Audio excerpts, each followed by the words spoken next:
Good morning, ladies and gentlemen. Welcome back to the Shadow and Sun Show, and welcome to your Tuesday morning edition of Second Breakfast. Hope you caught the video a little while ago about fighters. I'll be doing one on clerics, magic users, and thieves, and then the subclasses later on. Um, Interested to see what you guys think. It was just a short one, just some thoughts I've been thinking about running fighters and you know trying to trying to do it right and do them justice. I just got some Reaper miniature bases. I thought I'd ordered larger ones, but I got the 20 millimeter flat top rounds, which will work for these little familiars I got a while ago. Was kind of hoping for these classic ones. I really like these. These are probably my favorites. You got they're sort of round with the beveled edge and the little recess in there.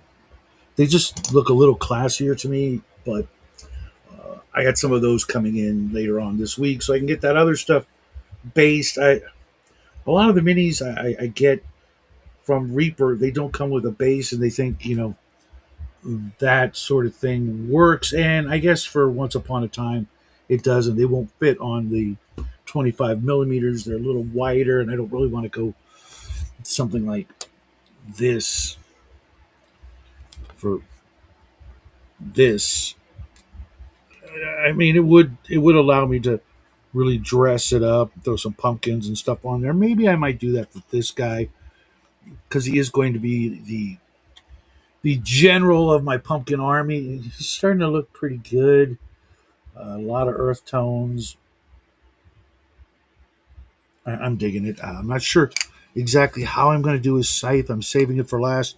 It's actually the handle is like a femur or a tibia. It's a bone handle that's really pronounced. It's really kind of cool.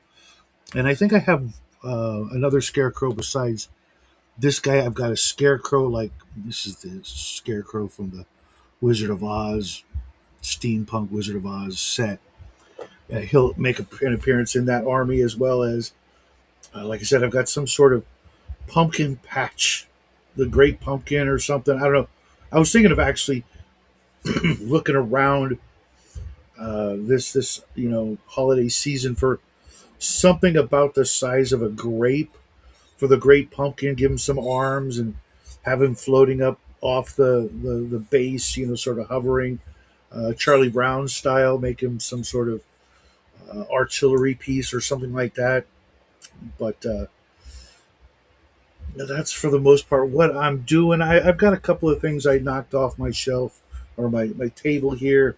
Just not enough. It's really, you've heard it before, getting pretty cluttered. I was talking with James L., who's recently done yet another purge of his beloved junk. I can't see getting rid of the minis. It'd be so hard to pare down. I'll leave that up to future me or Jack. That'll be his problems. Books, on the other hand, when I've got an extra copy of a book, I can easily find a home for that. Speaking of which, Squirrel, if you're out there listening in TV land, I need your mailing address. I have something for you that, well, it needs to go into your collection. I'm just going to say that. And I got a couple of books in the mail. I got an interesting from West Winds, a superhero miniature skirmish game, which I find really intriguing because I've got a lot of actual like superhero miniatures, and I know Brian from Weird World War II likes to incorporate superheroes into his World War II madness.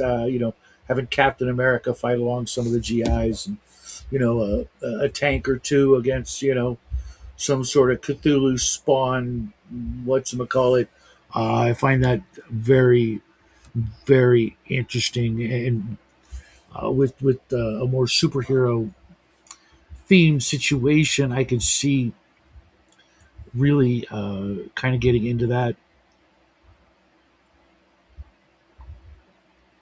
Of course, the problem always uh, arises that you need just the right terrain. I find that most of the superhero battles I envision always seem to be in New York City. Is it just me? All the great battles seem to have been fought there. I realize that's a Marvel Comics kind of thing, but I did grow up reading mostly Marvel Comics, a few DC. They just weren't as readily available on the not I'm not going to say the newsstand, but the spinner racks, because that's where I got a good portion of my comic books early on until I found a couple of actual comic book stores that were, as I got older, easier to go to on my own. For the most part, I had to rely on, you know, being in the car with my parents at the right time when they're going to this place or that place, and like, can I go to the comic book store when we're done grocery shopping or blah blah blah? Because it never, back then it was never a matter of like, I got to go right now because this issue is going to be off the racks. I didn't even know what I was in store for. I was just gonna, I had $1 and I'm gonna buy me 10 comic books. That's just that, and for the most part, the folks were okay with it.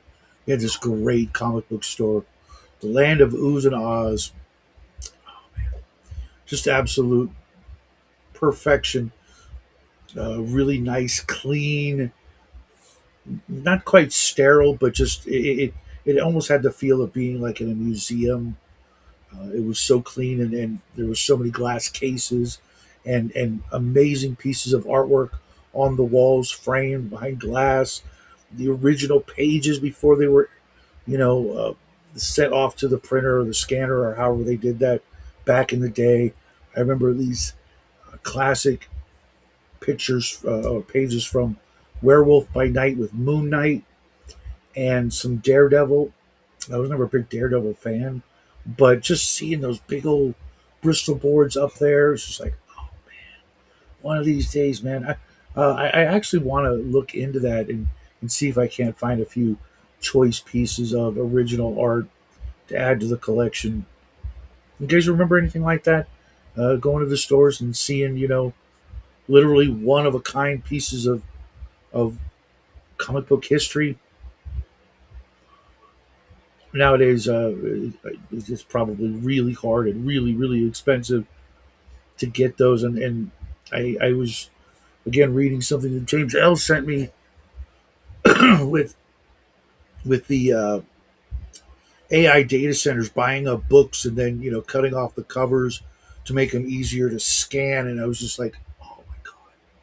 Oh, there is it all for the sake of making it easier and quicker to scan because they're buying up, tens of thousands of books, to scan and then turn into pulp. And I'm just like, you guys are ruining priceless works of art so that you can scan them and download them. And all it takes is one technological or sociological catastrophe, and all that information is gone.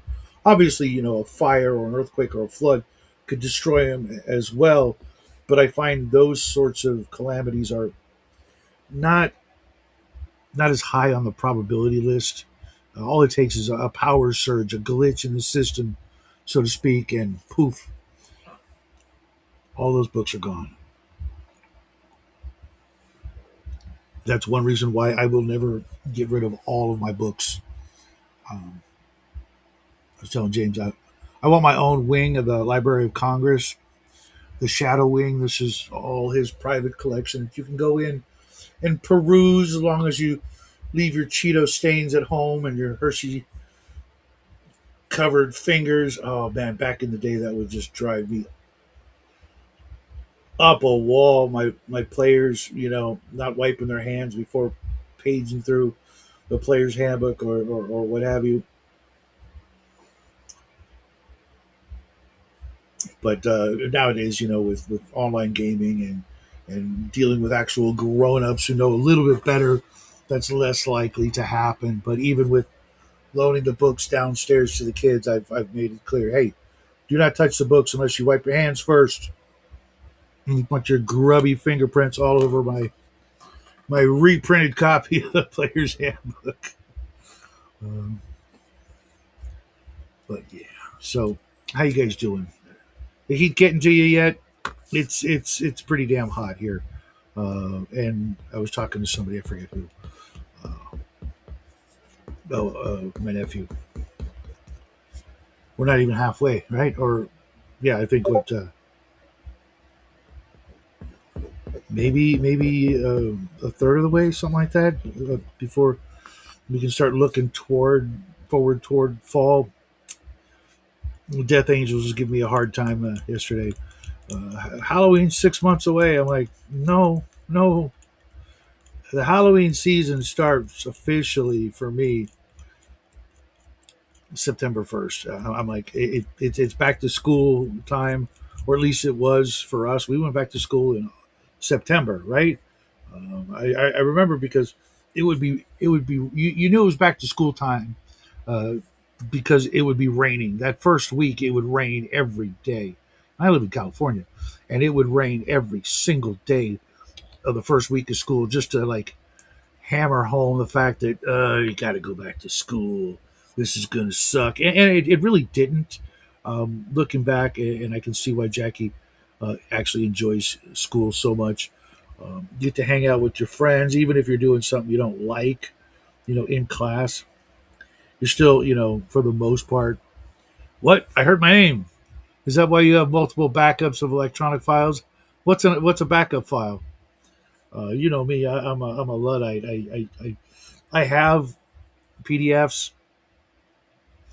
um, and it's a rare situation. I mean, I've got to be in that game. Like Bloodworth sent me the something something backpack for CNC, so I've had to go in there, and um, OGGM sent me some Shadow Dark stuff, and I've gone in there. Yeah, yeah, I have them and I use them from time to time, but for the most part, I want a physical copy. I enjoy the whole process immensely, multiple times more by being able to kick back in my favorite spot with my reading light, my reading glasses, a tasty tall glass of water nearby, and some peace and freaking quiet. Just leave me alone. I am reading. I don't want to hear it. I got nothing to say.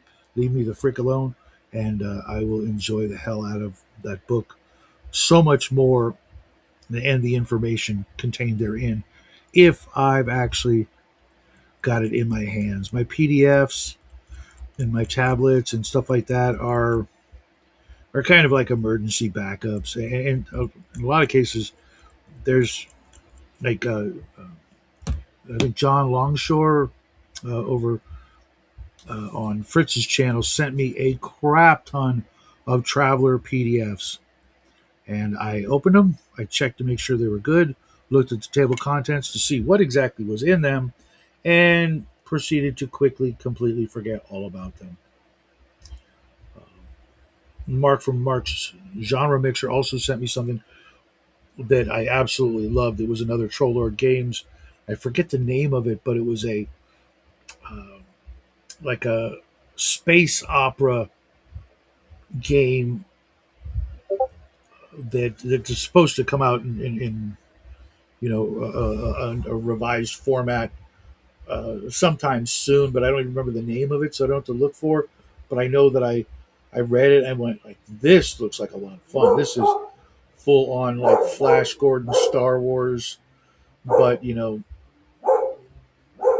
character class driven, siege engine driven game.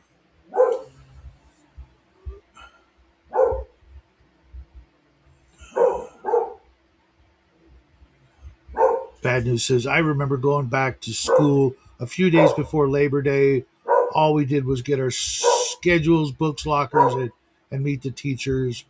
Real instruction started the Tuesday after Labor Day, and he prefers physical books, and I prefer a dog that would shut the hell up. Oh my God.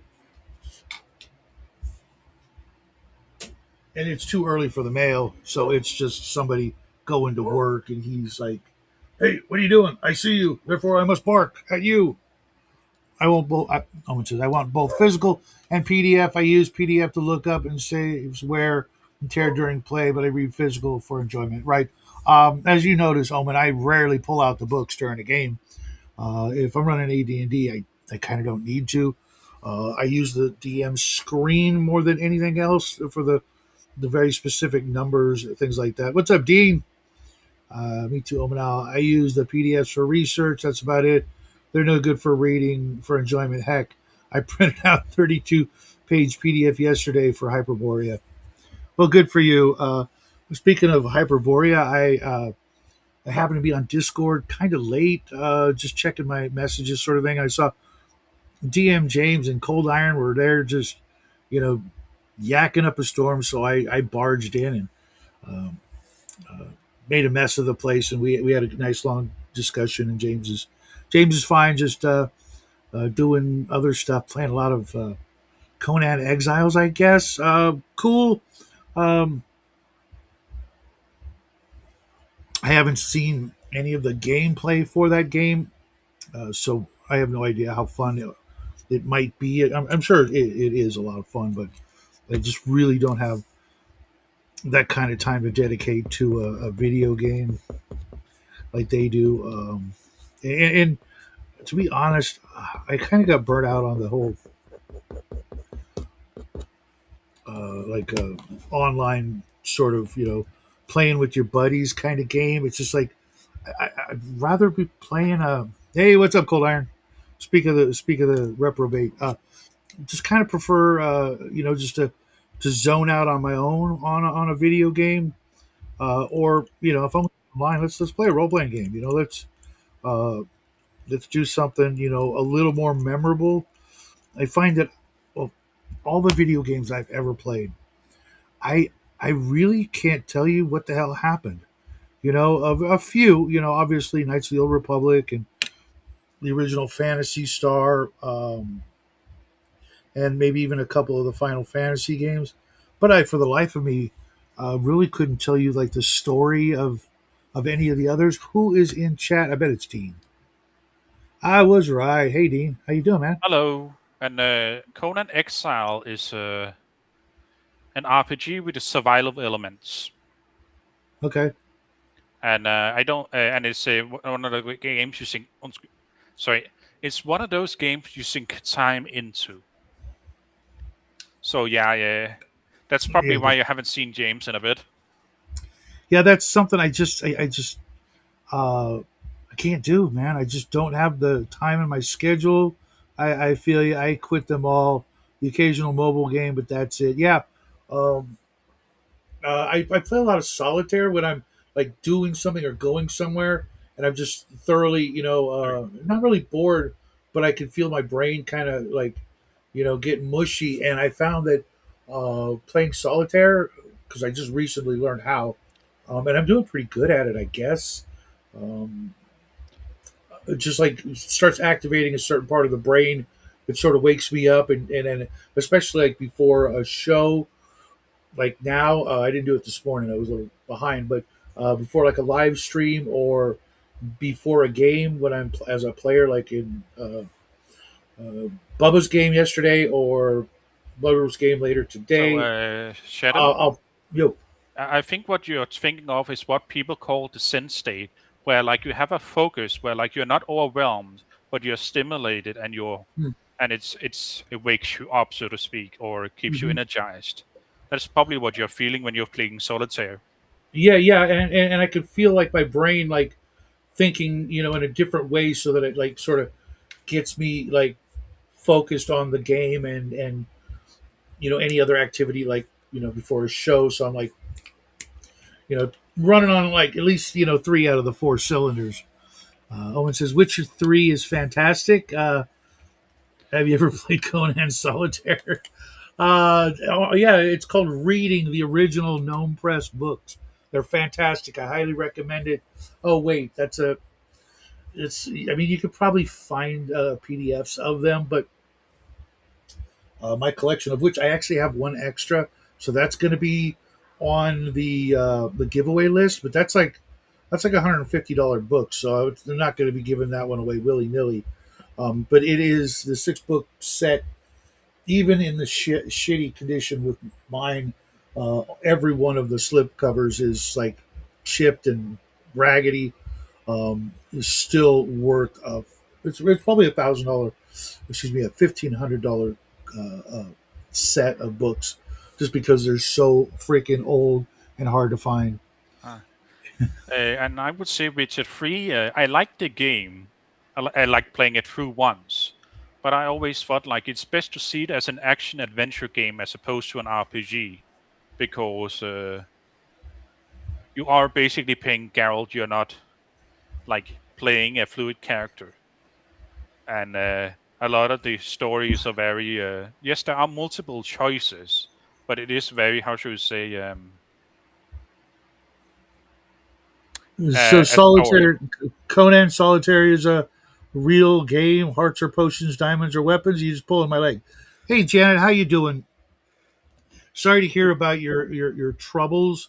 Um, that's that's clearly uh, the ultimate uh, dick move on their part, using the most vague and unenforceable legally uh, definitions of you know the problem you're having.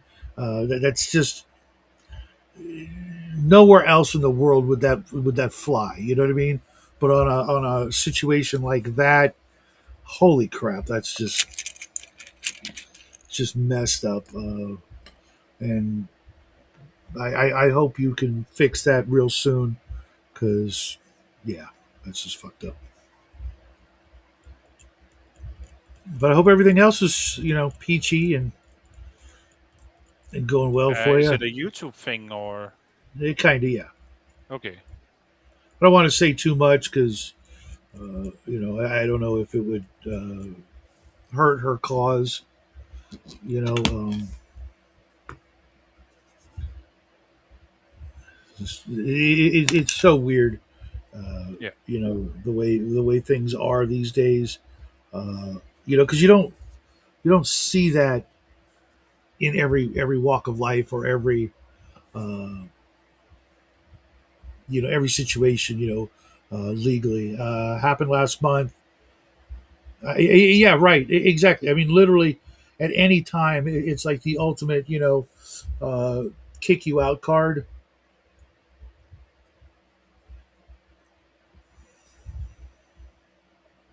That's exactly. That's right. There's literally nothing wrong. Um, you have done nothing nobody else is doing a million times over elsewhere. But they feel, I think it just makes them feel like they're doing something for their cause. Uh, because they can't stop the big guys. They just can't. It's too late. They had their chance, and they're so schizophrenic. They do one thing one way and the opposite. In other situations, like, make up your mind and stick. Have a little consistency, will you? Uh, yeah, I hear you. Me neither. But I've always made it a point to to be just as schizophrenic as the other guys, and you never know what you're going to get out of me. We're like a box of freaking chocolate, full of nuts and sticky as hell. Um, Full of nuts and sticky as hell. yeah. That's what he said. Yes, that is what I said.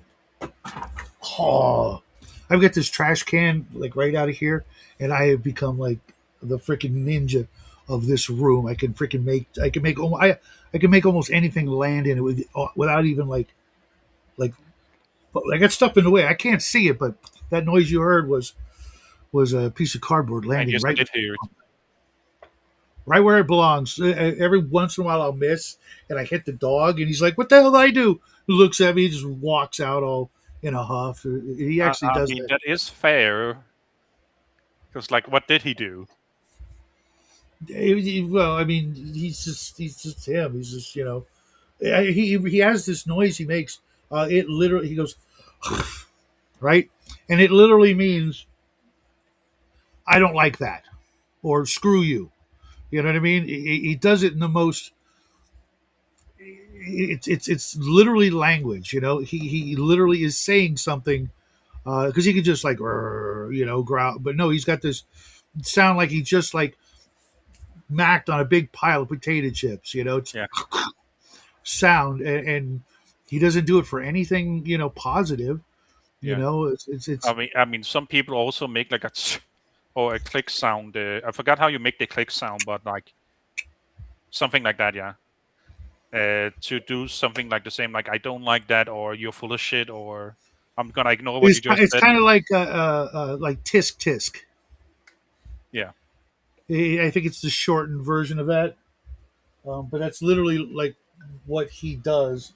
And now that I mentioned him, he's going to come up here and yeah, harumph. There, yeah, that's it as well. No problem, Janet. I'll be there on Fridays when I can to support you guys. I will say this: Bruce is pretty reckless with some of the things he says.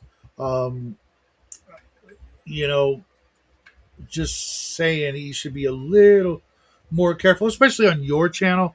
His own channel. He wants to talk about certain things. Lombardo. Yeah, Lombardo. Yeah, Yeah. he's a little. I'm not saying he's wrong or anything like that. He's just wrong to do it on your channel because I mean that could literally be what's going on. Like he should have maybe had a little knock on the door. He's lucky that he hasn't. Fingers crossed. I love the guy, and you know we've been friends for a long time. But like, dude, we get it. And I know he's full of piss and vinegar and fire. But take a chill pill, dude. Just relax, because if he was in any way responsible for your troubles, I would be really sad, really sad. What he needs to do is make up a new channel with the best VPN and the best security, uh, and a mask or something, and just go off and do what he wants to do, and see how popular that becomes. Because I've noticed there's a couple of channels I watch that are like that, where you can't tell what the speaker really looks like. Hold on. Hey, Mark. Hold on a second.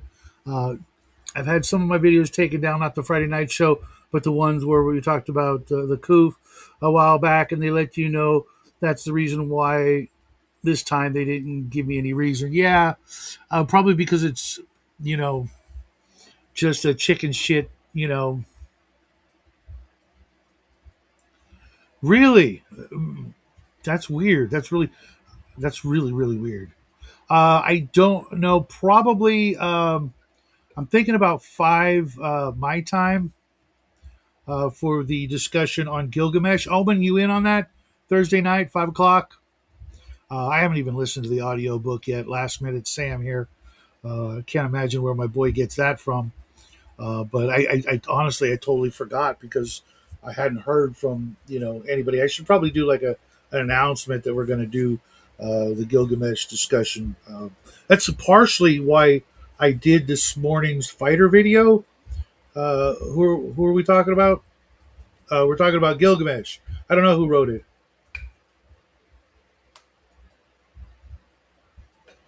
No people have talked to me at all. Just you know, the, the, I keep getting the same message, Janet, that I'm about to be monetized every day, and that I can click this button to apply, and I click that button to apply, and the only response I get is the next day they send the same email, and every day I fall for it. Congratulations, blah blah blah, and then I open it up and I'm like, oh, it's the same freaking thing because they kind of like word it differently, just subtly enough to where my brain doesn't recognize it as the same exact message.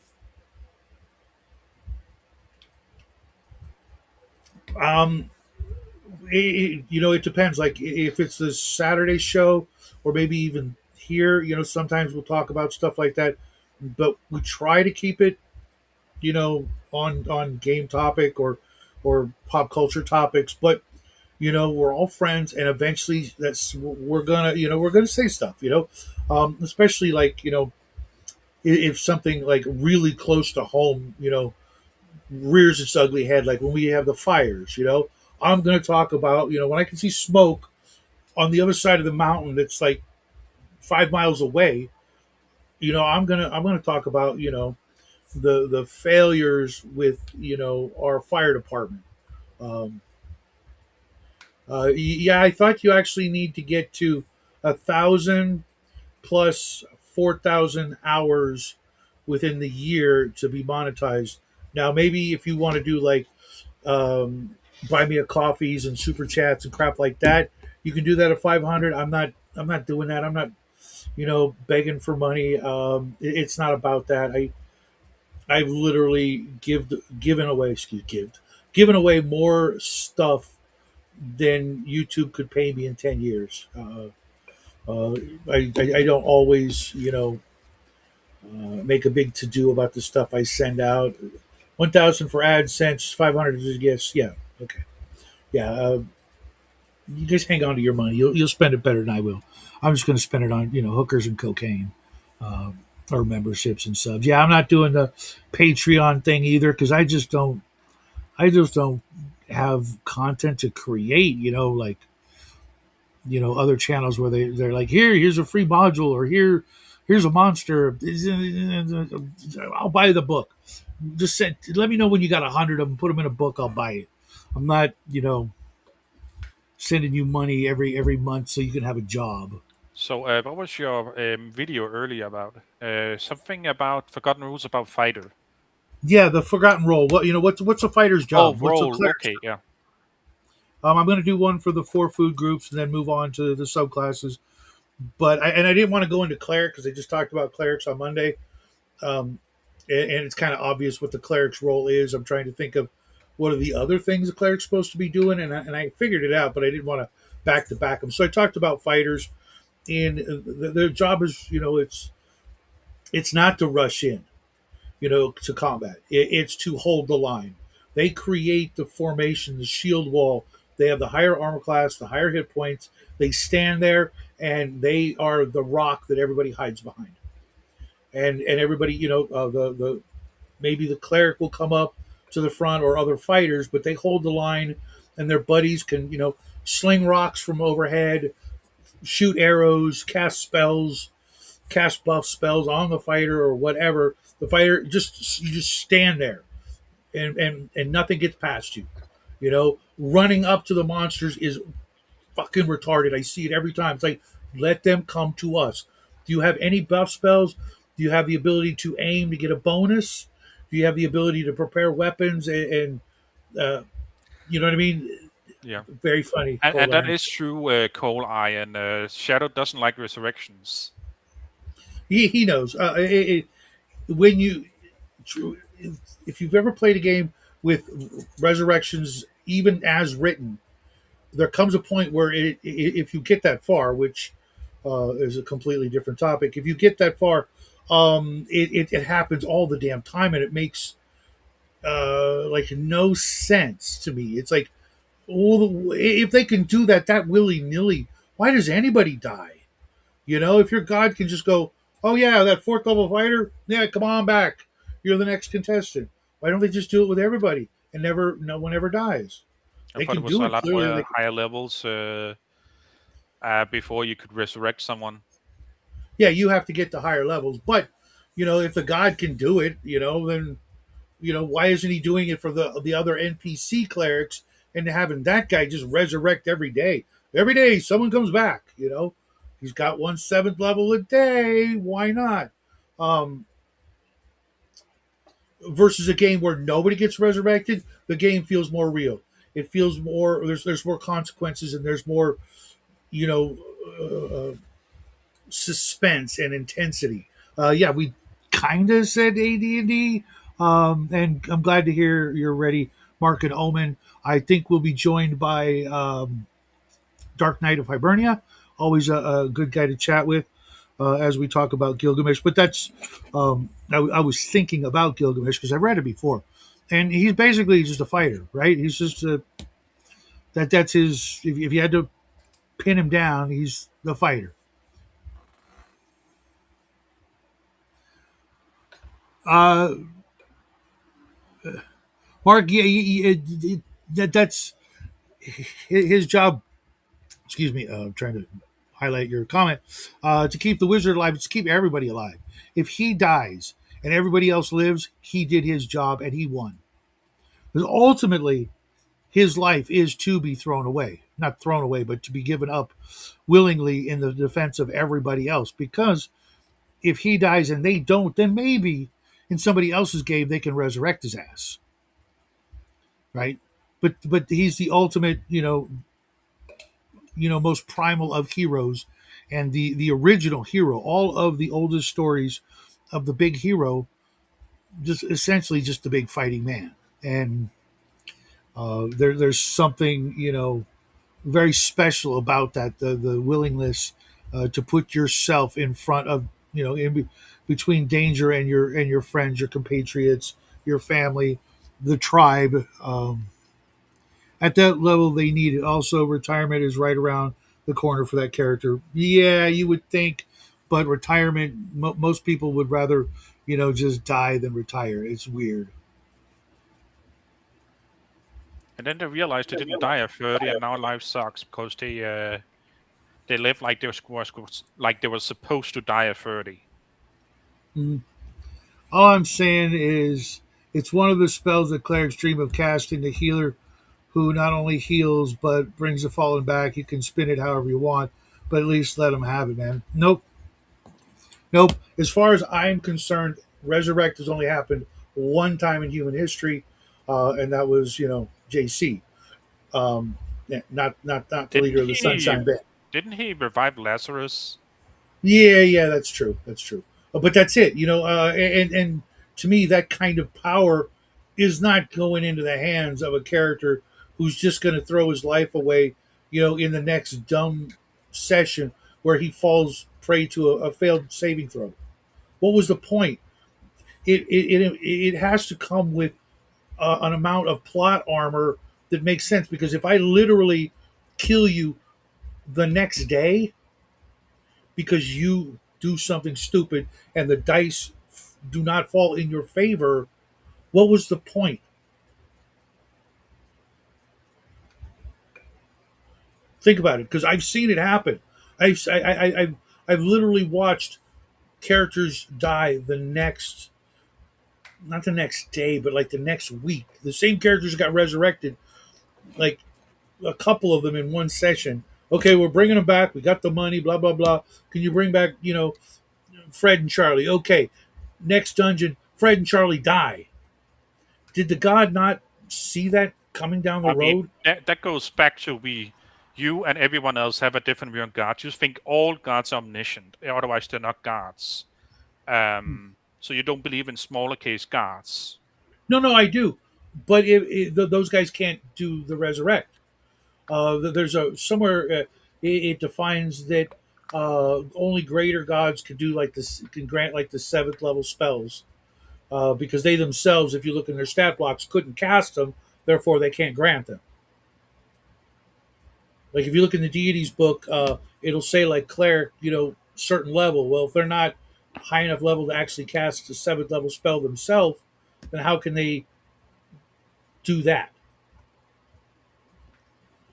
You see what I'm I saying? guess get a Ouija board and ask Gary. No, it's pretty simple. I mean, it's like you need to be like 18th level to cast a ninth level spell, which could be a wish spell. Therefore, if your deity has in his magic user stat block section 18th or higher level, then he can clearly cast a wish spell, and that pretty much opens the door for them to be able to do whatever you need them to do without batting an eye. But if it says, they're only a 14th level magic user, well, they can do the limited wish. If they're only a 10th level magic user, they can barely teleport. That's what those stat lines are for. If it says, he has no magic user ability, then he doesn't cast spells. But if he has a defined level, then you can look up, oh, he can cast up to this level spell. Well, lo and behold, Resurrect's is seventh. He can't cast it because he's a lesser god. But if he's a greater god, then he probably goes higher. Demigods fifth level, lesser gods sixth level, and greater gods seventh, as per the. Thank you, Omen. See, it all mathematically, reinforces itself. It makes sense. And if uh,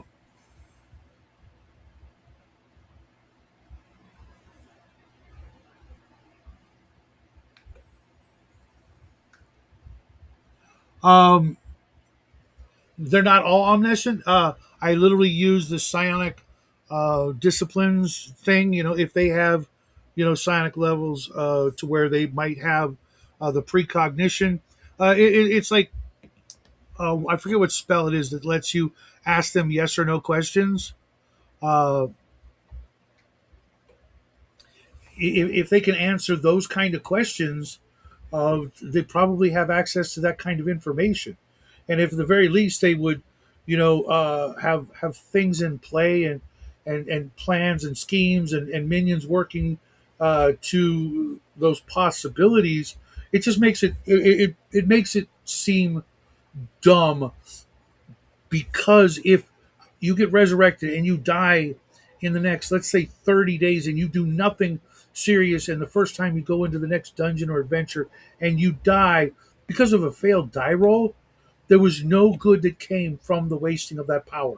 They could have sent that resurrection energy to somebody else who might have done something more significant with it, instead of, oh, I'm alive, I'm going to go partying and whoring and drinking and, we're going into the dungeon next week. Okay, I'll be ready. I mean, That's, if you want to you get know what I mean? That's, philosophical, it could also just be they don't. You can say their precognition, but it could also then be that okay, maybe things aren't decided fully until mortals make the decision. Why else would they invest in a mortal instead of just sending angels?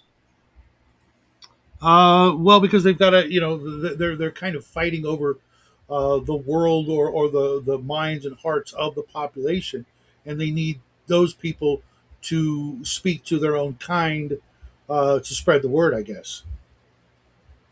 Okay, so resurrecting someone, even if they fate isn't with them the next Mhm. week, is still a tale of their great power. Maybe, Janet. That's Yeah, what I that's maybe it used. is. It is a tale of their great power. See, I can resurrect this guy, and he had the ability to make something more out of himself. Whether he wasted it or not doesn't matter. The matter is, I am the God who made it possible. Worship Mhm. me. But you would think that God would know that Again, there's a better. that's your personal preference, how you want the gods to be, that you want them to have great precognition.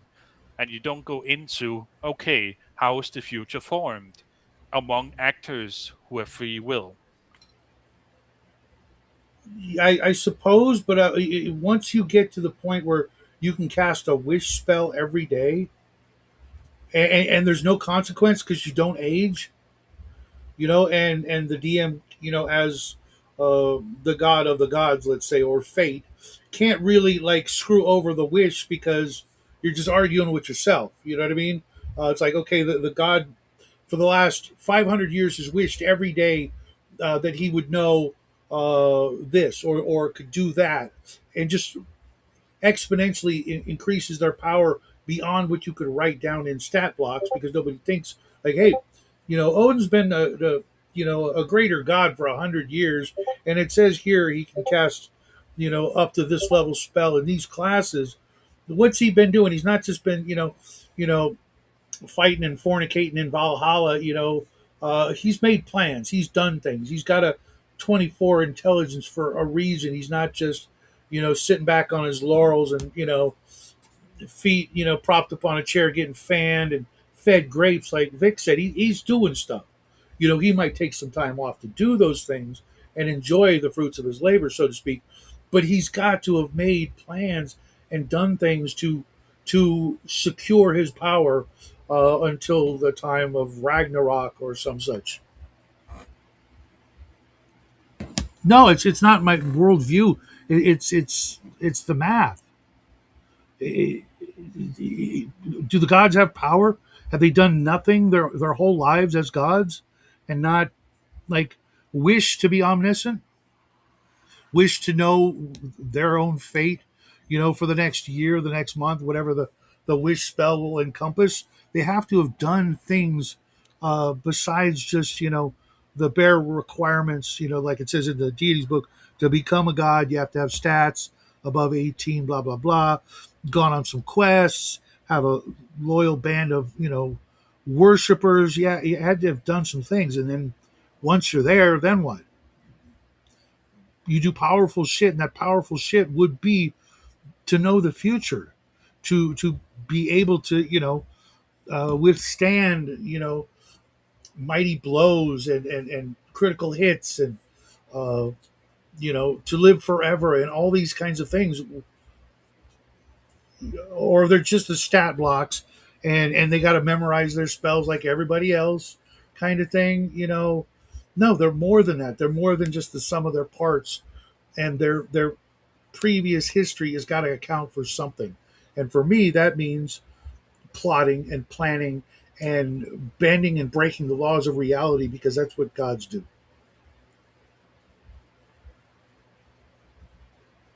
And Because if it was they my can own still personal do world, that, and they don't have to be omniscient to do that. And again, where is free no, will? they don't have to be. But I say I've seen no argument that says they wouldn't become that in becoming a god, and if not, trying to do that with their godlike power, at least know what's going to happen in the next year.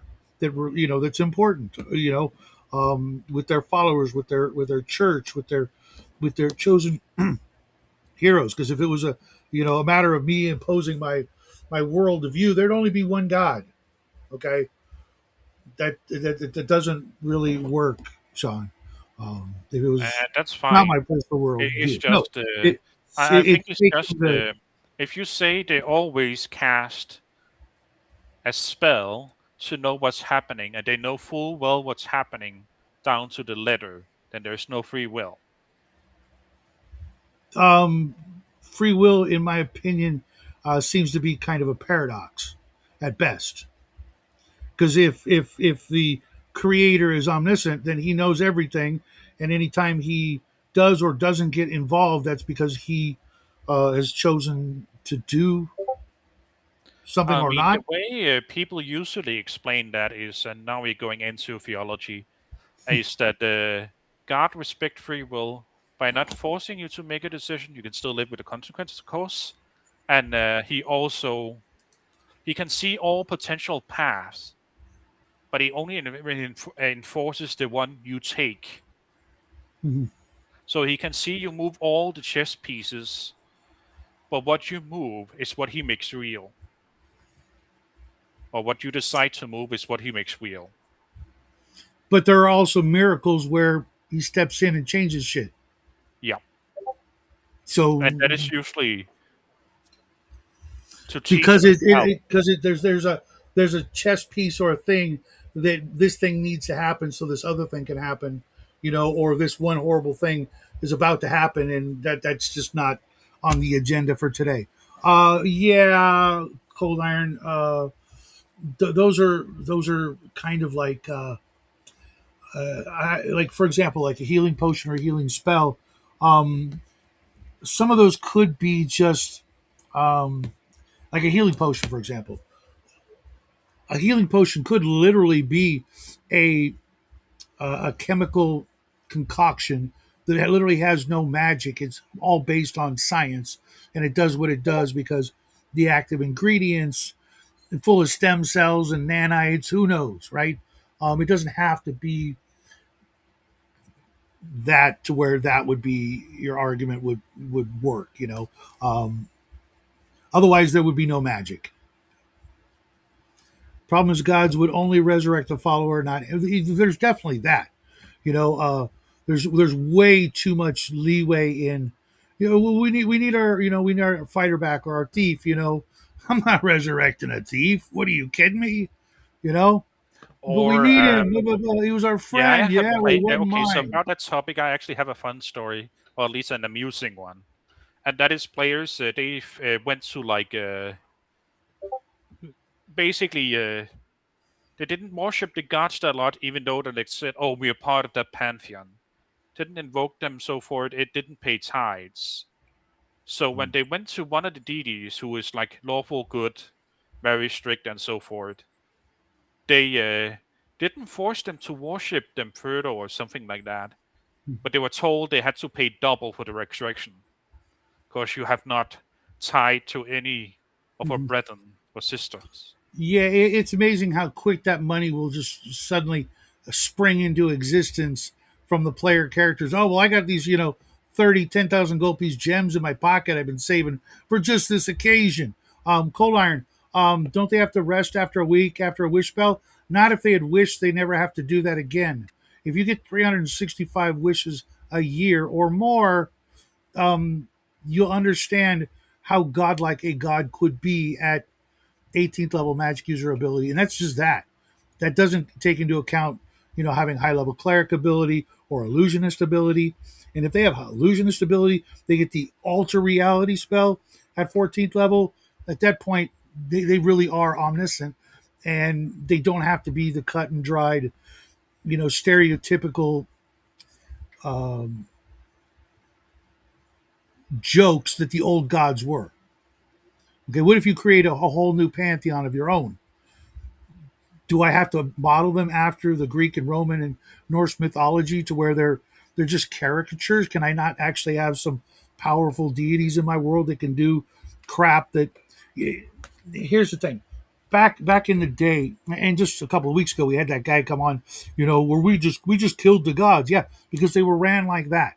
They were ran like the stereotypical meatheads from Clash of the Titans, etc., where they didn't have they barely had any power at all. You know what I They mean? were Their very power earthly, was very much like demigods. yeah. They even Zeus and Odin and what have you were yeah. You sure you could kill them? They only had 400 hit points. You know, you got a party of 6 or 8 10th level characters. With the right magic items, etc. Yeah, the gods roll some shitty die rolls. Yeah, that could happen. It shouldn't happen, but I could see how back in the day with short-sighted DMs that was pretty common. I encountered similar situations myself. Once a character got like Black Razor and killed a demigod, forget about it. It was all on. I mean, now he's got more hit points than the god because he's got that god's hit points on his own for a few hours. It gets pretty scary. I mean, my opinion of killing gods is it's complicated, and it's probably easier to mantle one, aka take over their responsibilities, and actually kill a god who's active. Well, that's all of the gods, Omen, that we just discussed the Greek, Roman, and Norse because they were created by people whose imaginations hadn't been inundated with things like comic books and decades, if not centuries, of hardcore science fiction and fantasy, to where a DM like me can actually imagine things that would blow their freaking minds. You too, everybody here, if we went back to those times and talked about, gods that could do this other stuff, they would be like, oh, I want to worship that guy. Yeah, I was talking about Spider Man. You know, it's not a god, right? Or I was talking about the Hulk. Oh yeah, let's paint ourselves green and worship the Hulk. They were I'm not saying they were retarded. They just didn't have as wide a base of information as readily available as we do now. Just going back to Connecticut Yankee and King Arthur's Court, what that guy could do in that story, just going back to that time, was staggering. Yeah, of course, it didn't end well because that's the point. So But you're basically going with the theory that the world started out with a tree because that was the frame of reference people had. Then it became a wheel. Then it became a gear, and then it became a simulation. Is that the mhm, theory you're going with? yeah, I don't. I'm not trying to put them down. It's just Yeah. ignorant isn't an insult when it's a fact.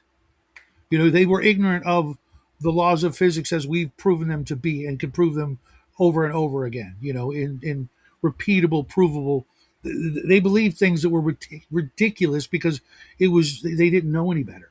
It worked for that one guy, but it was actually something else that worked.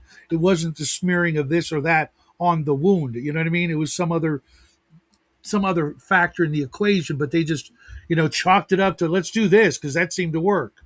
When in fact, some of those practices were Yeah.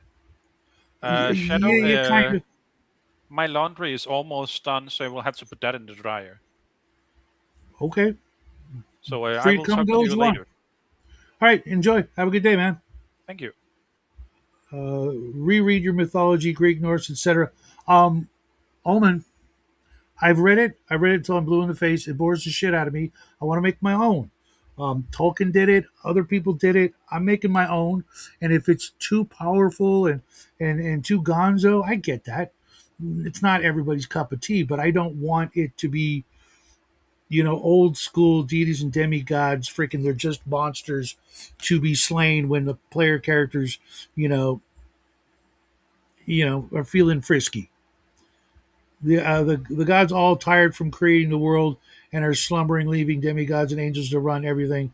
So reality is being run by middle management and are afraid to wake up the boss. Uh, that's funny. You might kill a god's avatar in a meta sense, but the gods themselves would be entire. But if you go to the god's home plane with Black Razor and you sneak up behind him because the DM said you rolled properly and you roll a crit and you do enough damage with that weapon to do some shit, then what? I mean, there's always a this or that situation. Once it's once it's once it's happened, it's going to happen again. Maybe not right away, but the players are going to be like, yeah, that was kind of a big rush, killing freaking, so and so. Or my sword hungers for more God. If you read not just Elric, but the Chronicles of Corum, he literally went and killed all the gods in his pantheon, and I think that's where a lot of it comes from.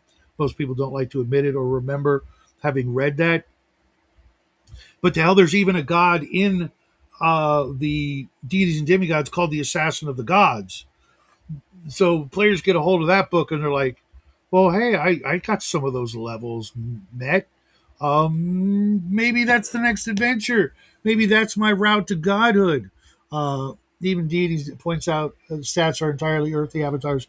Right, but then you need to have some sort of guidelines as to what the not avatars are, right? And with me, I just look at the basic facts. Like I said, with the spells their avatars can cast, what they can do. Yeah, ask Oberon and Corwin. Well, that might happen sooner than you think. Um, they can do some crazy shit, and what better way to show that than by exploring it and figuring out what does and does not work when it comes to that kind of power level. Can they move heaven and earth, or are they just we just use the word god and demigods because we have no other word for it, and over the centuries, the millennium or whatever, it's become watered down or it's been exaggerated. Um, I like to think that these deities, at least the greater gods, yes, they do have, like Omen pointed out, they're rivals, but that's what's going on the planet, right? The gods know that if you've looked at any pantheon, the bad guys are always in the minority. Okay, uh, there weren't like an even balanced scale of good and evil gods. If Odin and Thor decided, there would be no more evil gods because there's so few listed to begin with. It would just be like, yeah, they win just by numbers, etc. And that's usually the case with most of them. So that sort of thing like that is, it's got to be something else. Yeah, yeah. Yeah. I know, and we're gonna get into that with the reading of Gilgamesh on Thursday. It's about making interesting pantheons and freedom of choice. The players always have that, uh, much to their own detriment. But when they call in the deities, when they're, you know, 1/4 of the four food groups is got to be based on the whole thing, and like most people say, the clerics are OP. Yeah, they literally are the most powerful characters because they, if they back the right guy, there's nothing they can't do if they survive, of course. Um,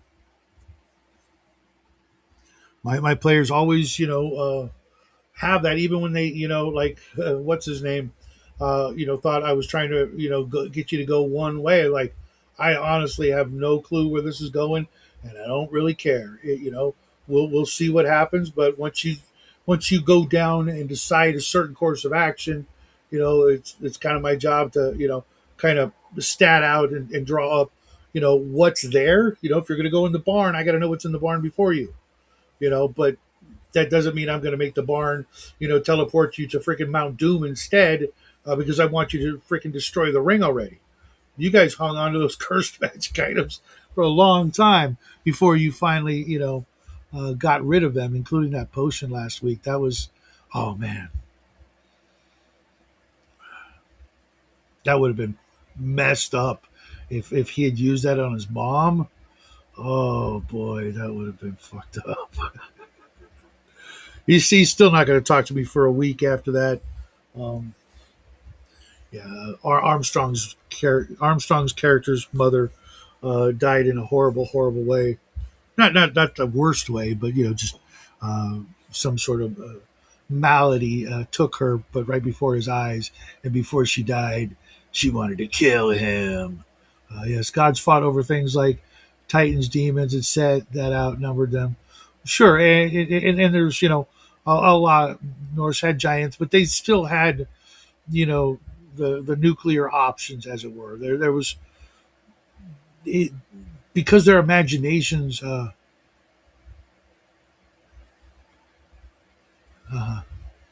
nice team.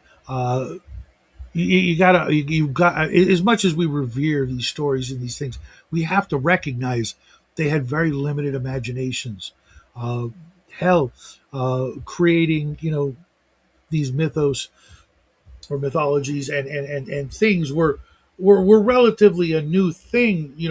Using creative thought to make up these stories and explain these things in creative and absolutely ridiculous ways was pretty rare. It took a while before that snowball got to terminal velocity like it is now. I mean, think about it.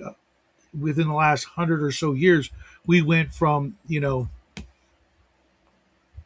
regular everyday heroes being like cowboys and knights in shining armor and your neighborhood cop to people who could leap tall buildings in a single bound to freaking guys who could fly across the solar system in the blink of an eye. 100 years ago, people couldn't even contemplate that kind of stuff. But our collective, imaginations have, you know, fed on and expanded in such a way that for me, running the same old tired freaking, you know, that sort of mentality, that sort of era, fantasy is just not doing it for me. I can if I go into a first level game, I try to tone it down and not go all gonzo on the poor DM. But when I run a game or when I want to read some fiction or some fantasy, I don't want the same tired crap. I haven't read Lord of the Rings in mind you, I've read it more than 10 times, the whole trilogy, and The Hobbit like 10 times. I couldn't make it through the Silmarillion because the way my brain works, I couldn't differentiate these long ass freaking names from one another, and it just made it impossible. But I haven't read it in a good 20 years because it's I not just the fact that I read it 10 times, but it's just not going to do anything for me. Maybe on my deathbed I'll read it one last time. So I can eke out a few more days. Oh, I got to make it to Mount Doom. Sorry, nurse. You need to change my bedpan. Um, Many gods were fated to die in battle. Absolutely. Um, but if I'm making up my own pantheons, uh, the sky's the limit. Literally, look at not even fantasy, but look at science fiction. How much that's changed in the last 100 years. We have learned so much, and we still write science fiction stories. but that's another topic. But we've learned so much that I mean, the difference between a 1920s or 40s sci-fi story with all the glaring freaking mistakes that people just couldn't know compared to now. I mean, they do their homework now. Superheroes are just gods, and yeah, but what our superheroes can do, and mind you, they're mortals and they haven't divine ascended, often surpasses the greatest things any deity ever did in mythology. Okay, um, without like using characters like Doctor Fate or Doctor Strange, like the magic abuser superheroes, the things that they've done, the monsters and the alien invasions they've foiled, uh, absolutely crazy. Yeah, I've read some Indian myths and what have you, and that's kind of like what I'm getting at is those guys, they were ahead of the curve when it came to using their imagination. I don't know what it was their diet, their food, their culture or something, but they had some crazy ass shit, and for that I am rather impressed, and a lot of the great writers of days gone by fed on those stories and came up with even greater stories to where we get things like Superman and Green Lantern and Thor, the new version, and the Hulk and things like that, especially in the comic books, not the Marvel movies, because those are toned down for the normies. But if you go into the gods in tights and a cape. Well, they often wore capes in the old days, and they often wore tights. They just didn't wear their underwear on the outside, as far as I can tell. They usually had like that tunic that would cover the crotchular area or a big giant cod piece. But I digress. What they've done, like in the comic books, is just next level. Both on a metaphysical and scientific, crazy tangents and ideas that just make for some interesting ideas when it comes to, well, what can a god do? I mean, don't they improve? Are they just stuck? What if your fantasy world? What if you were running a fantasy world, and from the time you started playing that world, right? Let's say just 1,000 years have gone by, right? And you played it out with some skips in time and moving forward the campaign because you did a bunch of those times where you know 20 years went by and you're now running your character's kids, or we're going to fast forward 100 years, but in the course of like 25 years, okay, playing this one D&D world, 1,000 years have gone by. Do you think the gods are still the same gods back then as they are now in 1,000 years, even in 100 years? That's 3,000 wishes. I mean, what would you do with 10 wishes? With 10 wishes alone, a mortal could become an immortal, right? Well, you think the gods don't grant their own wishes if they have the ability? Um, and if it's, one of those things, well, you can only do it for somebody else, get fucked. Shut the fuck up. That's retarded. That's clearly designed to hold people down. Well, it's like, okay, I'm not granting anybody a wish. Screw it. If I can't grant my own, why would I ever do it for anybody else? Tell you what, when you get to 18th level and you can cast wish spell, you cast one for me, I'll cast one for you. Right? Um, you know, uh, those kind of arbitrary built-in safeguards are just that, arbitrary, and kind of designed for people who can't handle it. It, it kind of is along the lines. I was watching a stream the other day, and people were bitching about, this edition's better than that edition because in this edition clerics don't get a first level spell at first level. What? Are you literally kidding me? Is that really a metric of better because it's more limited? That's never been part of the definition of better. Better is more, not less. I mean, in some cases, the expression, less is more. But when it comes to quantifiable power, 50 watts is better than 25 watts unless your system can't handle it. And that's what it is the system, that being a lot of, stuck DMs. They just, they haven't read or experienced or thought about more powerful. It's all about, well, from 1 to 7. We're just playing 1 to 7 because after that, the game breaks. No, you're broken. You can't handle it. Try it. I actively challenge anybody out there. Start a game at 7th level. Start a game at 10th level. Learn how to do it. Because I bet the self same people that say, it falls apart after this level, have never played it, beyond that level, but a couple of times. You've got, to like with anything, like weightlifting, for example. In order to lift more, you got to try to lift more. And if you don't try, it's like, I'm stuck at 200 pounds. That's all I'm ever going to be able to lift.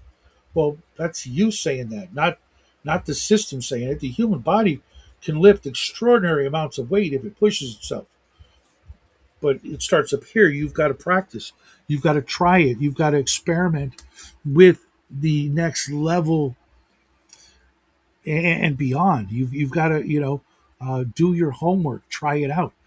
Try running a game where there are high level characters in the party, where there are people who can cast sixth and seventh and eighth and ninth level spells, and be prepared for that. It's not hard. You don't have to just add a 0 to the monster's hit points. If you do the work, if you look at the spells, if you keep, uh, uh, you know, doing the work as a DM, which is reading the books and studying and coming up with new ideas, new traps, new perils, new hazards, new situations that don't always look like, they aren't what they seem. They keep negating each other's wishes only if they know what those wishes are, and that would imply some sort of next level spying abilities. And if some of your first wishes aren't to create an inner sanctum where nobody can get to you, nobody can hurt you, nobody can spy on you, well, you know and that would also imply that they start out at the same level and they just keep, you know, they're always at the same level. There's always going to be a discrepancy. Maybe it's the bad guys are more powerful. That makes for an interesting story where the bad guys start out with, you know, an advantage, or they take an advantage because they're the bad guys. They were given dominion over certain areas and spheres. Given by who? And if there's a guy above that, then I want to worship that guy, not these pitiful peons down here who claim to be the greater gods. I want to know who's the greatest god. Can I serve that guy? And bypass these middlemen. Screw that shit. Who's your creator god in the pantheon? The one that created everything. Yeah, that's the one I want to shoot for. That's the one I want to hang out with. And serve, because they know what's really going on. These other guys are just, maybe.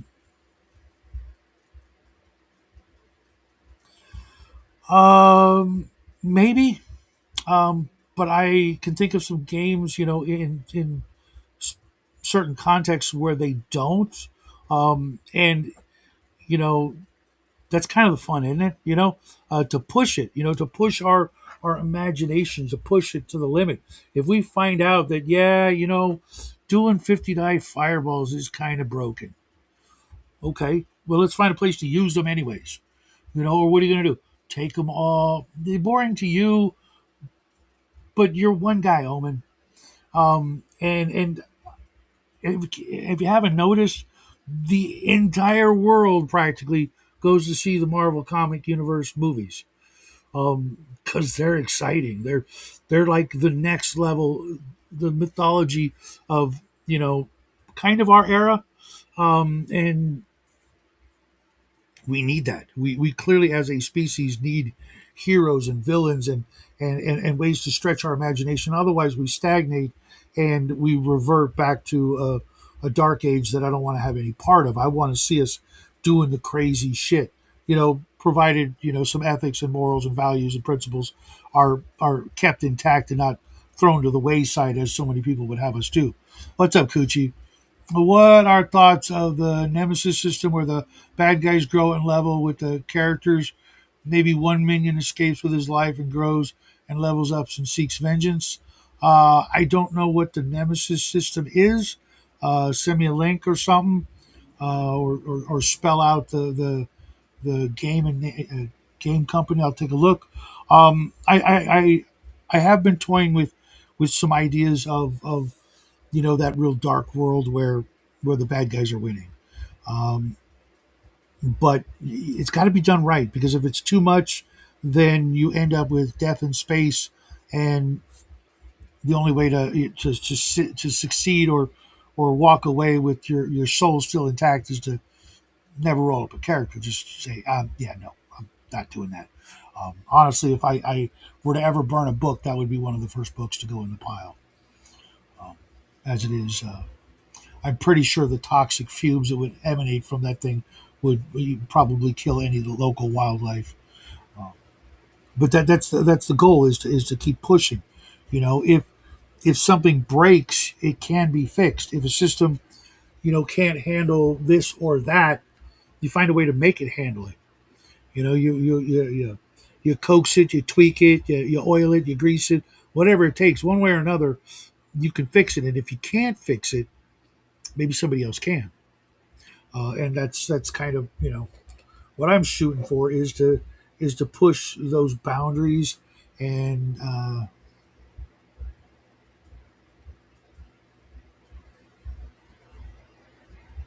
okay, it's the Shadow of Mordor video game. What's up? Okay, I got you.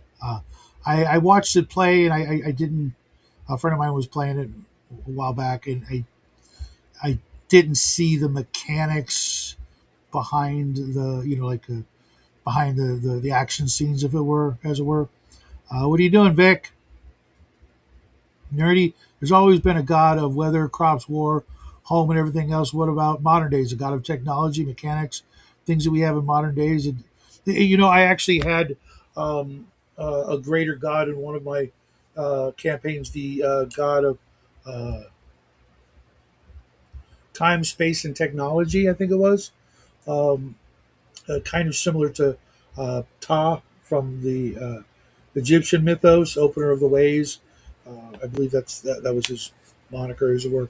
Um, if we don't do it, somebody else is going to do it.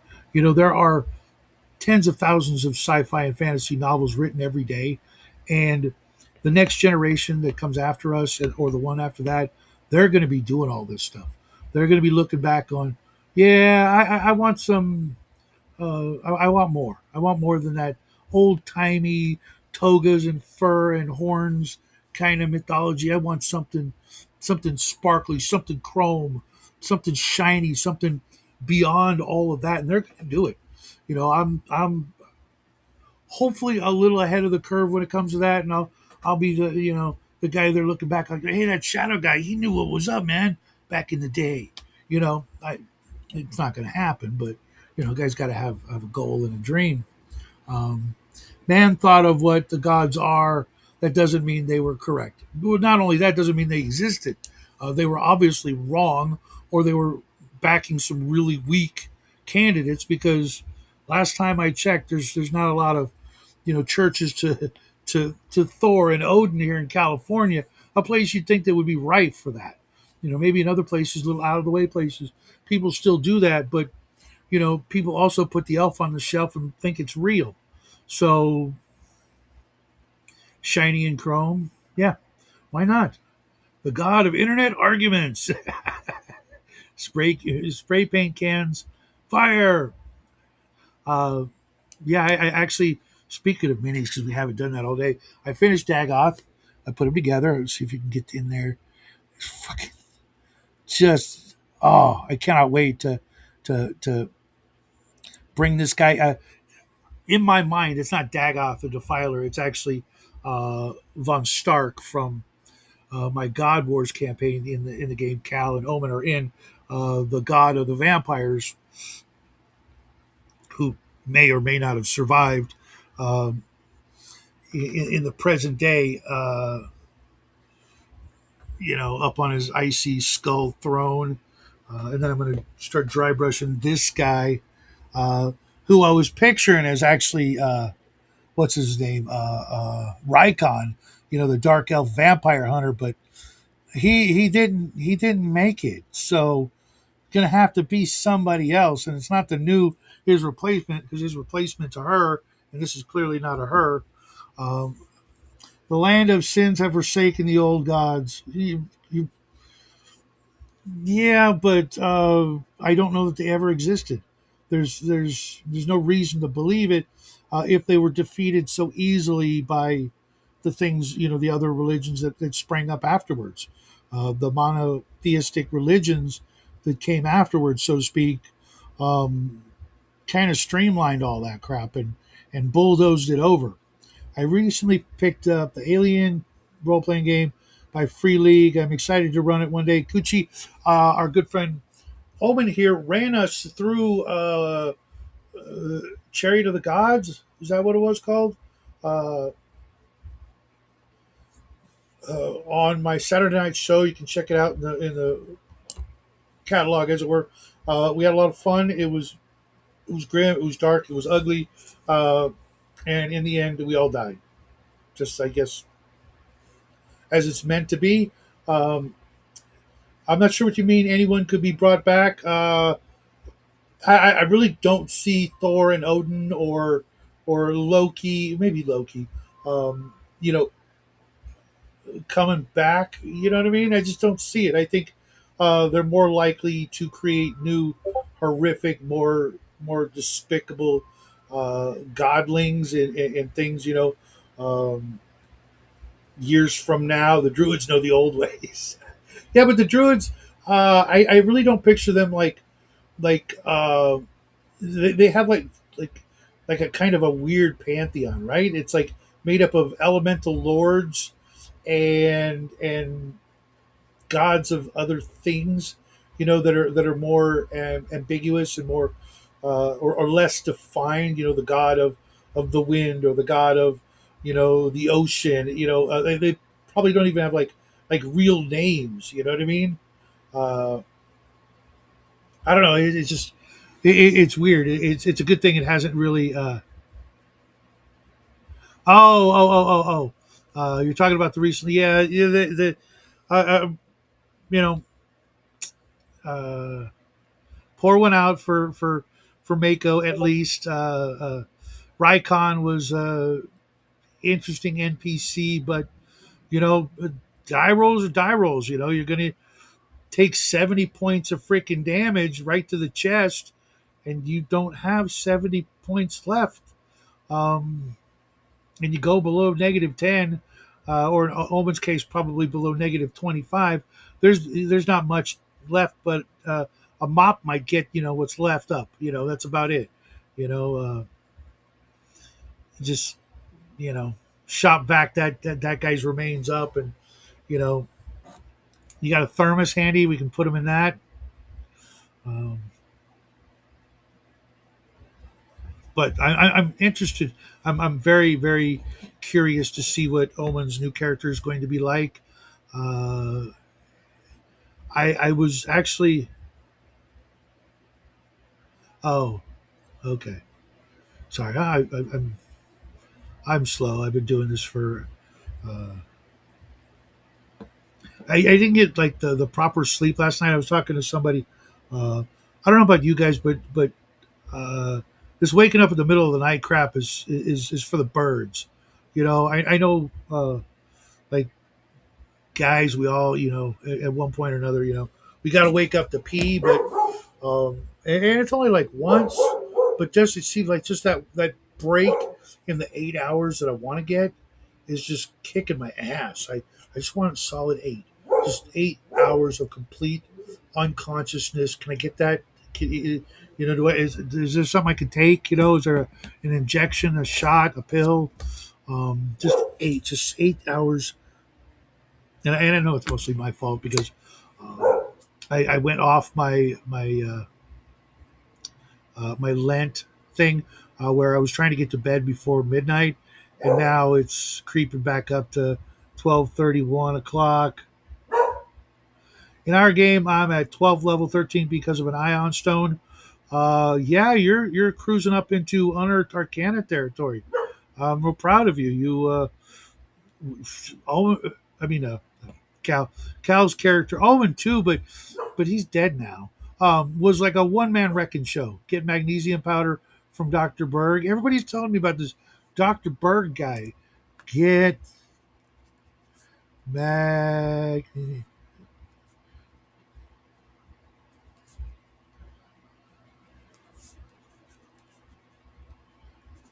Okay, I hope it's not going to cost me an arm and a leg. Better than waking up to the spouse facing you in the middle of the night and her babbling to you in her sleep, and you got absolutely no clue as to the conversation. Yeah, yeah, or worse, getting blamed for something you did in a dream. How have we not just institutionalized all females that do that? If you start with that shit, I'm mad at you because you did something in a dream. You need a 72-hour hold, lady, because that is just the most irrational, crazy, literally fucking insane shit I've ever heard, and I've experienced it from more than one woman and more than one time. It will be some time until I cross into 13th. It's a long way still. Um, I yeah, you could literally not make it, but when you do, when you get into the unearthed arcana territory, I was looking at that a long time ago, and I came up with this sort of like a challenge to do the things that are sort of outlined from 14th to 21st level. Which, if you think about it, that's like one of the most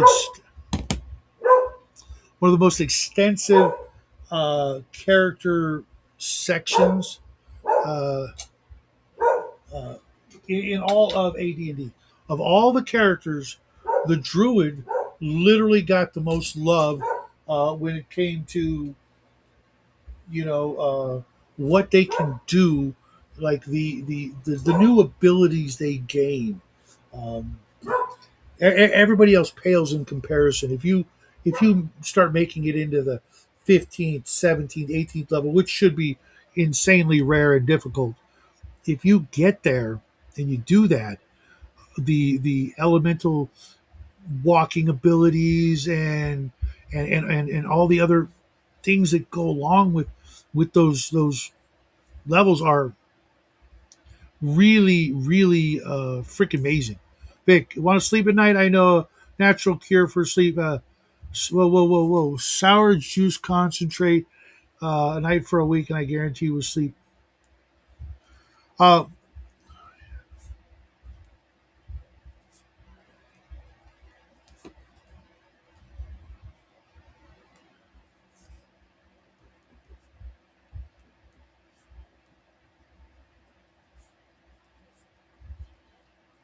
I already actually have very vivid dreams. As a matter of fact, um, through practice, etc., I've got to the point where I more often than not enter a lucid dreaming state where um, part of the problem I know is that my dreams are so vivid and I can remember them, you know, days later, etc.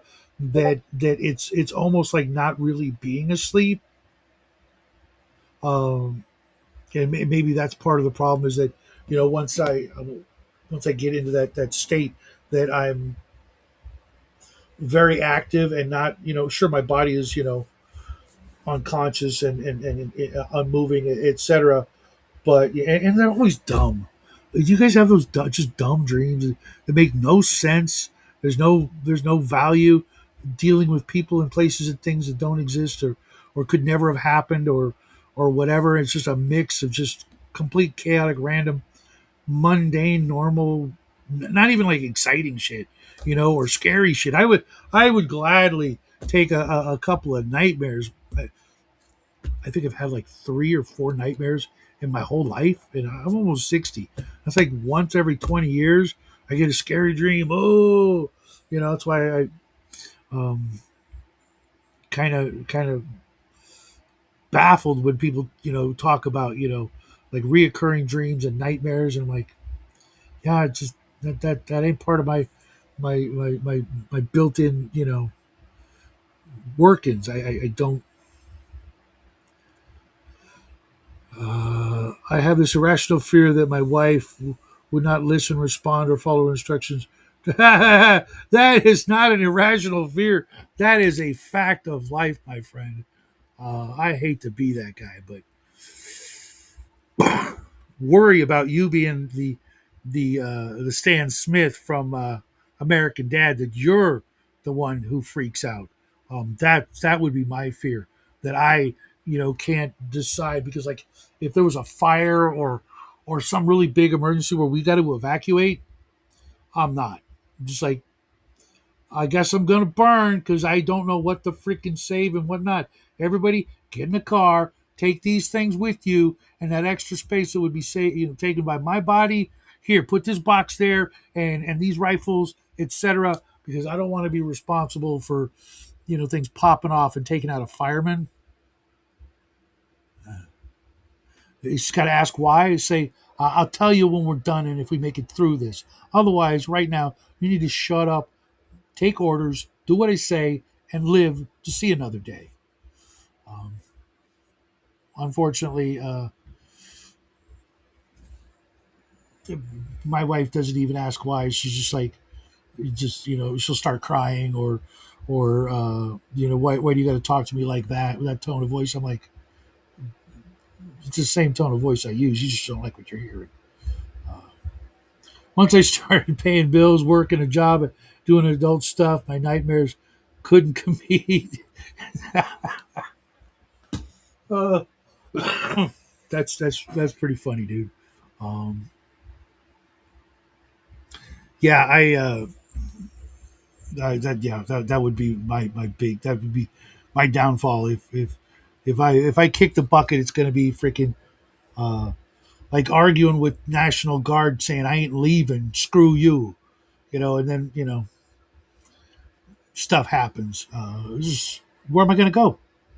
There's some shelter? Screw that. You're not the boss of me. Uh, I just have to make sure I'm not buried in pillows at night. I got one pillow. The spouse has a minimum of four, but only sleeps with one. The rest can end up on my face at night. Not me. I got to sleep at a certain angle. So I've got something to make sure that happens, and it consists of other pillows that kind of don't move. They're not going anywhere.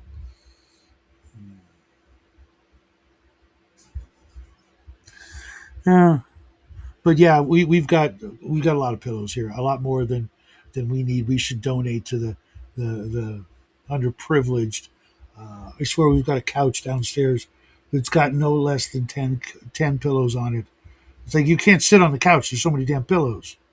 It's like that comedian said, we're saving up for the pillow fight war. Just a ridiculous amount of pillows uh, throughout the house. Jackie, though, he God bless him, he's got one, and that's all he wants. Um, but yeah, everywhere else, hell, even dogs got like three pillows. Now that I think about it, I mean, one's like about this big, and he just chews on it. But you try taking it away from him, oh, he loses his shit, right? I just have to make sure I'm not buried in pillows at night. Oh, okay. I thought that was a new message. Uh, you could build an epic pillow fort. Yeah, some yes, but a lot of them are like really like crappy, not stiff or whatever. Then you must take the clod shot. No, I say, my body, my choice. Then they shoot me. Horrifying.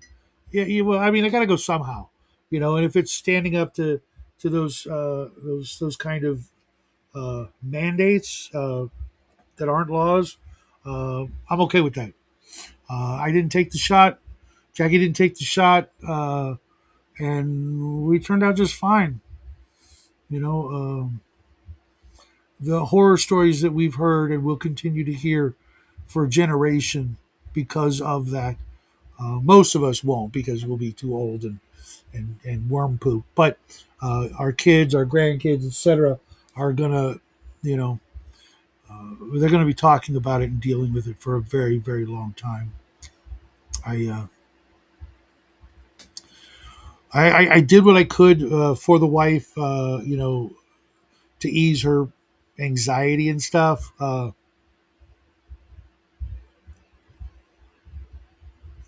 That is ugh. Never have a pillow fight with death. You'll suffer repercussions. That's that's something, dude. Dean Powell is going to engrave that in stone somewhere. That's going to be his new favorite dad joke.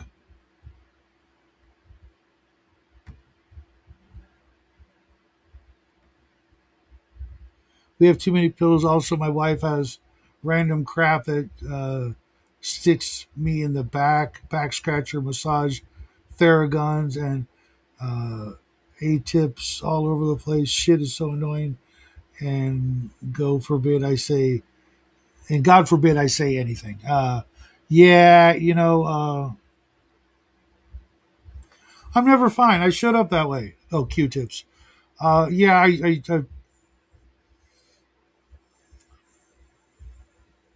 yeah, that does sound annoying. Uh, Incredibly so. I now understand why Lucy and Ricky had separate beds. You know what I'm saying? Uh, I think I would maybe breach the subject with the wifey. It's like, hey, maybe it's time we get Ricky and Lucy beds. You got your canoe of paraphernalia here, and I just want a good night's sleep without clunking into some shit. You know, so you'll never have to hear that from me again, and I'll be over here sleeping. I don't know. I've lost a lot of my tolerance over the years for shit like that. I'm going to spend, what is it, a third of my life trying to sleeping, or being unconscious. I want to make the best of it. You know, it's not wasted time. It's as I get older and look forward to naps, those are some good times. Oh, if I try to sleep in another room, I get the riot act, and she becomes a Grand Inquisitor. Yeah, dude. I'm guessing you still love her, and good on you. I just don't have any tolerance for bullshit. Um, just no. Just at the very least, I'm going to speak my mind in very simple terms. Uh, the way I see it. If I make it another 10, uh, her brain's going to fry in half that time. Just the way she's, you know, forgetting English and what she was doing and what she was saying and things like that. Um, yeah, yeah. I wish us luck. That's all I got to say. Um, Everything happens for a reason. Not sure what that one is, but I'll figure it out. I purposely got to bed at 11 p.m. because the spouse can be up till 3 a.m. That's me, kind of. I could literally, stay up, because now that Jackie's, you know, 18, not going to high school, etc. I could literally sleep, you know, anytime, whenever I want. Unfortunately, when it's freaking 110 degrees outside and 90 in the house, sleeping is just not really an option. That might be why I'm having trouble getting to sleep, because when the house is just a certain temperature, it's just like, yeah, no, I don't want to. Yeah,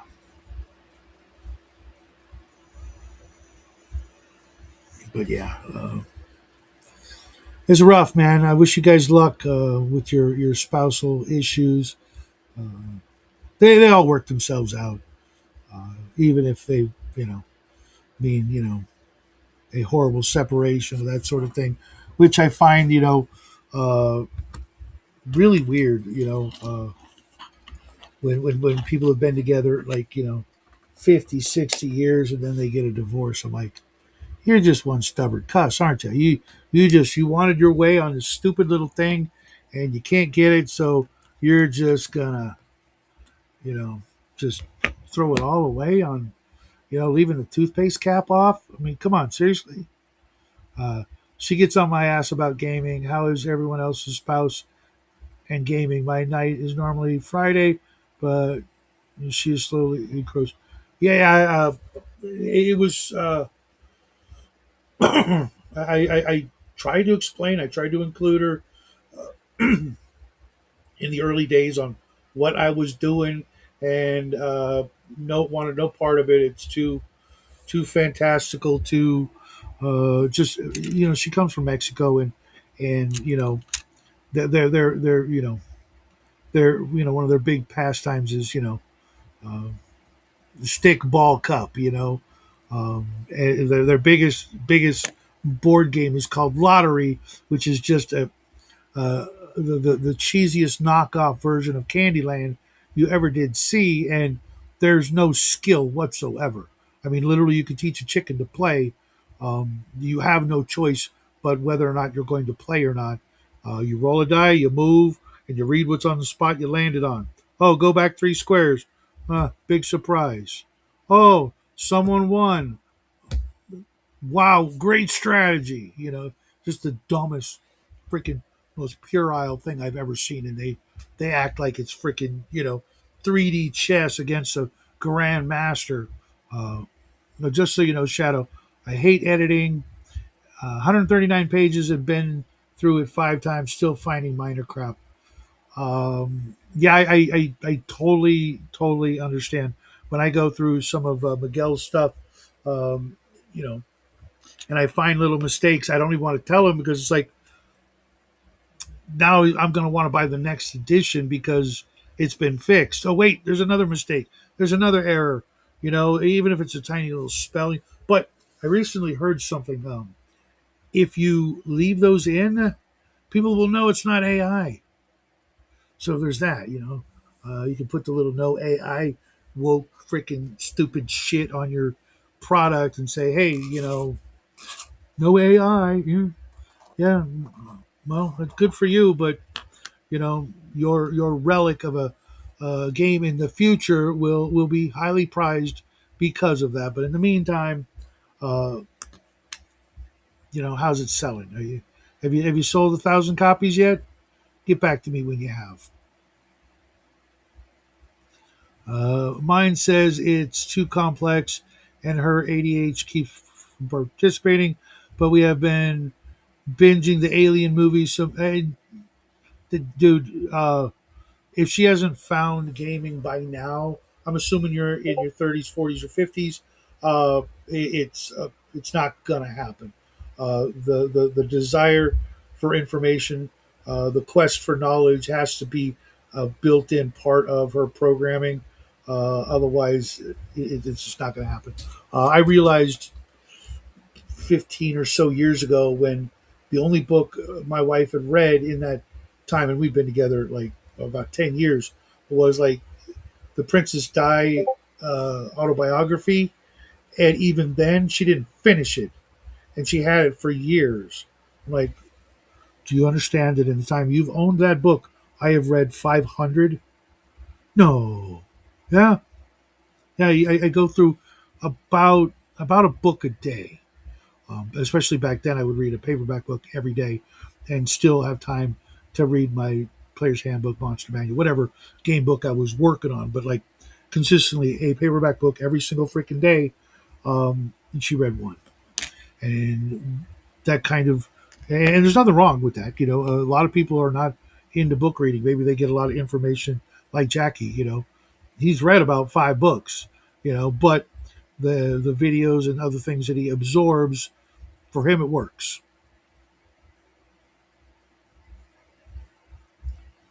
Well, Vic, I bet it has a lot to do with her knowing your facial expressions and your tells, as much as it is also about her intellect, because uh, that's a skill and part of the game that we never talk about. We probably should, because after I've been gaming with any DM, I can I'll figure out what their tells are and what kind of shenanigans they might or might not be up to. Not saying they're cheating or anything bad like that. Just it's like, oh, I know what this is. I know what's coming. Sometimes I just, it's like they call it flashes, where you just get like a thought comes into your head. It's like, oh, I know what you're doing. And you don't know how you came to that conclusion. You'll think, you know, flying monkeys or some random thought, and it's what's going on. And like a good friend of mine, when he's GMing, he will often like turn the camera off while he narrates, and I'm like, you suck. I know what you're up to. Because if you have to turn the camera off, then you're hiding something. What could you be hiding? Well, you're telling us this narrative about this or that or the other thing. So this or that or the other thing maybe isn't what it seems. What could it be? Um, that's why I really, really do not like playing online without everybody's camera on. Do you guys do that? Do you insist on that? Do you even play online? Uh, that's kind of the only way I get to play. And if they don't use their cameras, um, I better have every reason to believe your story that you're in witness relocation and what are you doing online to begin with, because that's one of the first things they tell you. Your online activities, they no longer exist. You do not do that shit anymore. That's the easiest way to get caught. Whether you're trying to disappear, whether the government's trying to help you disappear, yeah, you don't get to do that shit anymore. It's just find a new hobby: crochet, backgammon, tennis, something. But you don't get to do the online shit anymore. But yeah, I do hope I will get the opportunity to play a few more in-person games in the future, uh, like before I go to Texas. 'Cause I miss that. That was some good times, right? Don't get me wrong. I've had a lot of great online game sessions, but I really do. Oh, time to charge up the gadget here. I do miss playing in real time with real people. I mean, you guys could all be fake. I'd never know, right? Just I'm in the Matrix. The AI's already taken over. I didn't notice, and now I'm invisible. Cal, I know what you look like. Hell, you've been on the show once or twice, and uh, it was a distinct pleasure getting to hang out with you all these years, and you know, I still feel indebted to you, man. If it weren't for you and Graham, God bless him, I hope he's doing well. None of this would even be happening. Um, and they say everything happens for a reason, and that was weird. Uh, the likelihood that anybody, saw our channel back in the day. I'm an alias of an alien. Uh, well, you'll always be Gnarls or 44. To me, of course, Cal. Um, you ever wonder, Cal, what our wives and spouses think of this crazy ass hobby? Do they just like look at us and shake their head inside and just like, what did I get myself into? Well, at least he's not out cheating on me or whatever. He's playing with his little army men again. Uh, uh, like Morticia and Gomez. She just let him go play with your trains, dear. We're gonna do grown up stuff in here. You go play with your trains. Um, what a charmed motherfucking life he had, right? Uh, If a game was being posted on YouTube or such, I would have anyone's camera on. But since we're not, I don't care much. You get past that nerdy. You run a fun game. You got a few little uh, shortcomings, as it were. Nothing you can't overcome. And here's a big tip: stop worrying. Worrying is the biggest problem you have. Uh, People wouldn't keep showing up the way they do uh, if they weren't having a good time. You'll fall into your groove to where it's like you know like that for you. It just takes time and practice. The hybrid unit Naros 44 has achieved sentence. That's actually pretty funny, Cal. There was because in one of Jackie's games, uh, the new kid who joined the group, a really nerdy, goofy uh, black kid, uh, who endless freaking appetite.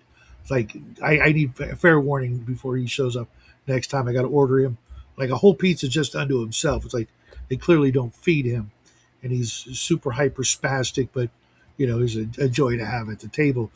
He's running an android druid as his character, and I'm like, I know so many heads that would explode hearing that, as your character choice. Just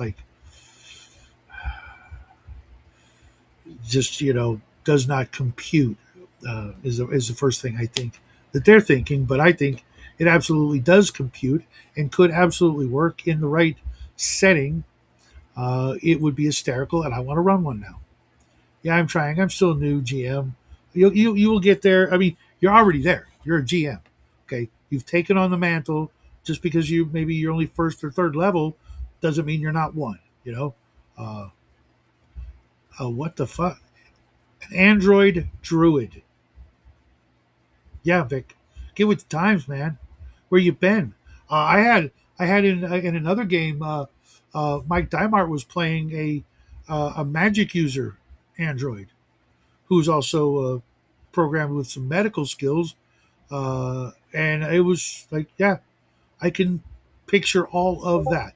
None of it does not contradict the other because I don't believe that every magic system or sentience can only come through the biological. I think uh, if you're, playing that kind of game, then that can happen. Why not?